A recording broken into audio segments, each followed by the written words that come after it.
कालबैशाखी वर्षा आनीदेव राज्य में ग्रीष्म प्रभाव में ब्रेक लगे सहित कहवा मे 30-31 जून 1 तारिख आगामी 3 दिन पाणीपाग पूर्वानुमान ओडिशा परिप्रेक्षी। हाँ आज्ञा मुझे कलाकार सामने आप देखते वेदर कलाकार यूट्यूब चैनल आपन को आम चैनल को स्वागत। जब कहवा राज्य में ग्रीष्म लहर जो जारी रही से ब्रेक लगे कालबैशाखी जनित वर्षार प्रभाव में दिन तापमात्रा कम रेकर्ड कर अर्थात 5-6 डिग्री दिन तापमात्रा ह्रास घट।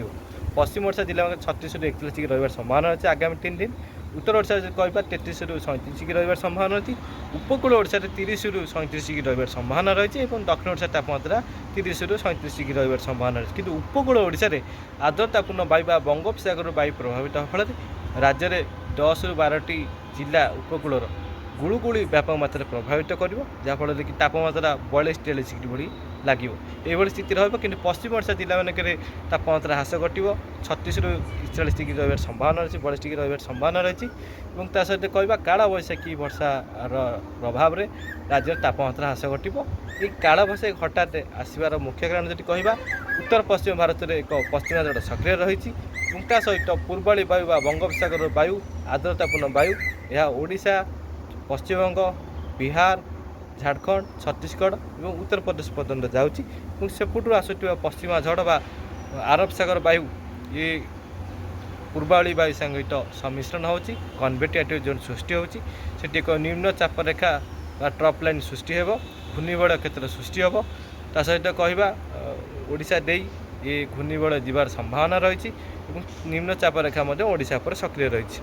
ये सब कारक 3-4टी कारक राज्य में जब कहवा आगामी 3 दिन राज्य में कालबैशाखी जनित वर्षा झड़ वर्षा देखा मिल जदि कहवा पवन बेग पाखापाखि 50 ରୁ 70 किलोमीटर झटका पवन 85 ରୁ 100 किलोमीटर जीवार संभावना रही। सहित कहवा प्रबल प्रबल वर्षा कुआपथर जनित वर्षा ओडिशार विभिन्न स्थान में देखा मिल पारे।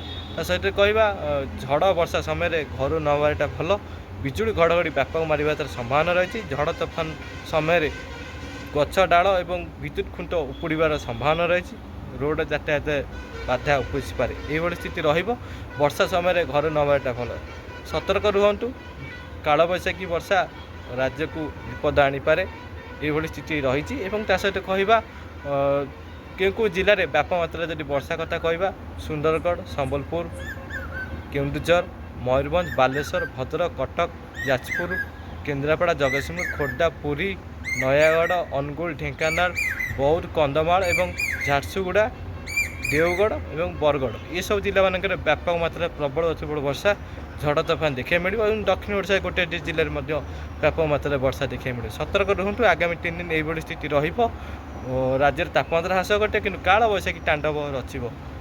सतर्क रुहतु जदि पाणीपाग कौन परिवर्तन घटे निश्चित भाव में अपडेट देवी देखते चैनल को सब्सक्राइब कर लाइक करेंगे। रही नमस्कार।